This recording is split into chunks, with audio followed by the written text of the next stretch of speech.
good? What's good? What's good, man? It's your boy Black Terry, man, with another episode of Hood Politics. It's a lot going on, and listen, I'm going to jump right into it, man. This past couple weeks, my boy El Primo, man, Wayne Tompkins, man, El Primo, man, legendary, you know, drug kingpin, man, has been going back and forth with Jay Flores, in the media. Shouts out to Shot Ill, man, has been covering this back and forth, man. And really what it comes down to is, man, Jay Flores is trying to discredit, man, El Primo and say that, he's lying about his relationship with El Chapo, him visiting various cartels over in Mexico and trying to say that he's just a storyteller. And it's just, me and El Primo, I may be a little bit biased. I respect who Jay Flores is and what he did. But listen, man, at the end of the day, man, like many men, he sold his soul like many men. And who are you to come along? But this really just opens the door for a conversation I've been wanting to have for a long time and really been just looking for a reason to just honestly open this door. It may be Pandora's box, but you know what, man? Let it be what it be.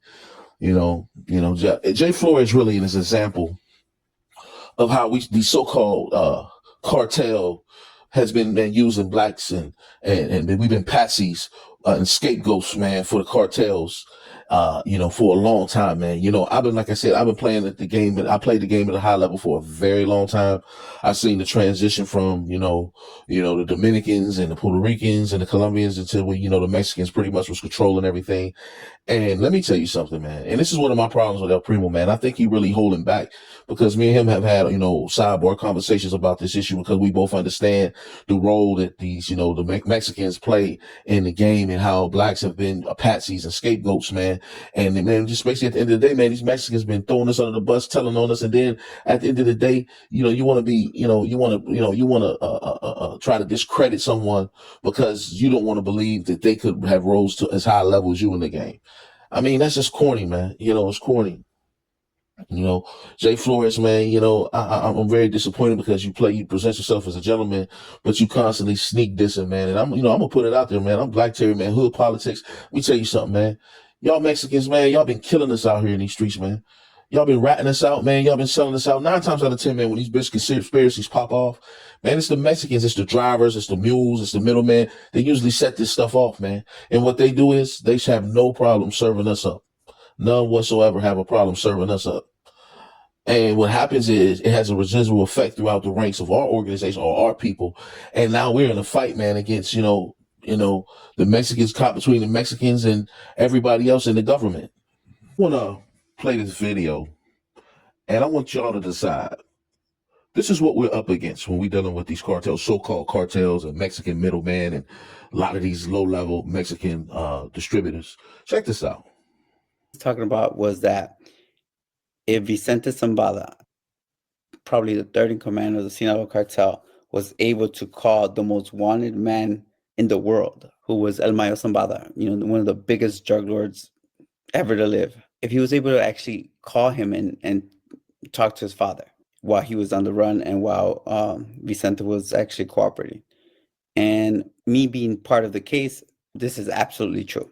They were able to arrange a call where Vicente was asked his father for permission and to cooperate. I think it was more of maybe, Vicente really wanted to hear his father, and he probably suspected that would be the last time he ever spoke to his father, heard his voice. And he wanted to hear from his own voice that it was okay for him, and he needed his father's blessing to cooperate. And the federal government actually made this happen. And from my understanding, they took him out his cell in the MTC Chicago at 11 or midnight one winter day, and he was able to get on the phone and speak to his father and ask him for permission. So that is true. They're overrated.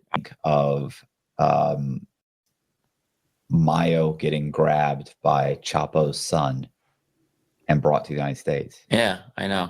Bro, it's like out of a movie. I know. It's inconceivable. When I heard that and I went, it is inconceivable. Listen, that happened. I mean, that's insane. The Mexican middleman and the cartel bosses, they give their mules and associates the green light to cooperate when they get caught, as long as they tell on blacks. The truth of the matter is Mexicans, they hate us, man. This is what we don't understand. And this is what I don't like with El Primo, man. Talk about, he made a statement on one of his pieces. Talking about we won with the Mexicans and we together. No, we don't. Man, listen, man, we need to take a different approach with this, man. This is the problem, man. This is what dudes be up against, man, when we be fighting for our lives, man. These dudes, I'm telling you, these Mexicans, man, is slaughtering us, not in the streets, but in the courtrooms. I'm telling you, I've done it because I went through it firsthand, man. Mexicans told on me, man. The truth of the matter is Mexicans, they hate us, man. We continue to move their drugs and poison our communities, all at the expense of our own lives, man, and our own freedom, man. When you're at the top of the food chain, the air is thinner, man, and the rules are different because we're up against some other type of politics, man.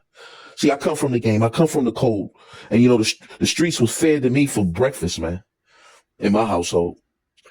But nobody in my life could have known that I would have become one of the biggest drug dealers in Northeast Ohio. When I got my first plug, man, at 17 years old, it was at that point that I realized I would never cop from a black man again. From that point on in my career, I dealt with Dominicans, Colombians, and then later the Mexicans. And during my career, I've been, man, snitched on by Dominicans, niggas, but it would be the Mexicans and the so-called cartels that would give me my greatest education. See, when I first started doing business with the so-called Mexicans or the Mexican cartels or middlemen, I never rose to the top because I never wanted to, man, because it got real slimy and grimy, man. Man, and I can tell you, man, listen, just like the situation going on right now in the media with Big Meech, nobody's talking about the actual cartel dude who was helping me set this up. Nobody's mentioning him because you know why? We don't want to talk about what they do. And I guarantee you it was his plan because the Mexicans have mastered the art of third-party cooperation. They're the ones who created it because when they would lose different important people or specific figures in their organization, they would give the federal government little other offshoots. They would give them other customers or clients. They would make fake stash houses and give them a big drug bust to make them look good, and it would reduce the sentence of the key members that was in prison or locked up. I'm telling you, the Mexicans are ones who mastered the art of this, and I guarantee you, man, just like this situation in the video, man, that in that video, that was Vicente Zambada. That's the third in command of the Sinaloa cartel who contacted his father, El Mayo Zambada, to get permission to cooperate on El Chapo. El Mayo Zambada was bigger than Chapo. He was one of the biggest drug dealers, and he was on the most wanted list. And the feds organized a conversation between El Mayo and Vicente Zambada, who was, like I said, El Mayo was number one, Vicente number three, to get permission. The feds organized a conversation with a wanted man so his son could speak to him before he made a decision to cooperate against El Chapo. This is how they play games, man. This is the game they play. It's chess, man. And we always want to use this analogy. All chess and our checkers will understand in the game of chess, man. Pieces get sacrificed to gain ground, to establish other strongholds. That's one of the principles of chess. Pieces get sacrificed, and this is what these Mexicans be doing. So when we get jammed up with them, man, we be in a fight for our life because guess what? To them, we're pawns, easily sacrificed. Only difference between a pawn and a power piece, a pawn usually is easily sacrificed. And these dudes just killing us out here in these streets, man. These Mexicans, man, they're the problem, man. They pumping these, man, drugs, man. Everything now cut with fentanyl. I'm telling you, man, we got to wisen up, man, and quit being patsies, man, for these punks, man. And Jay Flores, man, listen, you know what, man? I can promise you, man. Let me tell you something, man. It's amazing how you get a pass because you cooperated against El Chapo. You and your brother turned yourself in to the feds to cooperate against El Chapo. And I'm not criticizing you, but what I'm saying is you have a motive to try to discredit other people who you perceive or may even know the truth deep down inside that they were either bigger than you or just as big as you, and they weren't Mexican, they were black. And you have a problem swallowing that. You have a real problem swallowing that. And that's the conflict between the Mexicans and the niggas out here in the streets, man. If you get too big, man, they'll tell on you, man. These Mexicans will tell on you and serve you up. And I've seen it. I done sat at tables, man, where these weddles and some of these Americanized Mexicans to negotiate the freedom of some good brothers just to get one of their people out, a driver out, or a cousin out, or a brother-in-law. I seen it with my own eyes. This is how I know what's going on. The Mexicans created the third-party cooperation. The cartels created the third party cooperation. And what happened with Meech, I could guarantee you, man, the plug is the one who put the play together, man. Now Meech is just the one left to hold the burden.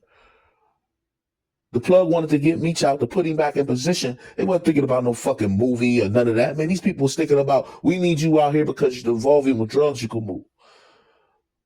And whoever we giving up ain't as worthy as you. They see value in people based on how much drugs they can move. And if somebody come along that can move drugs more than you, you're no longer useful to them. And when you come no longer useful to the cartel, they will kill you or tell on you. I stand on that. I seen it. I got it in court documents. So listen, man, let me tell you something, man. Let's have this conversation, man, on how we going to disconnect from this nonsense, man, and start looking at things really for what they are, man. Because we don't have enough able-bodied men and soldiers to keep serving up to this lifestyle, man. We need to start redirecting and thinking about other things that's going to advance our causes.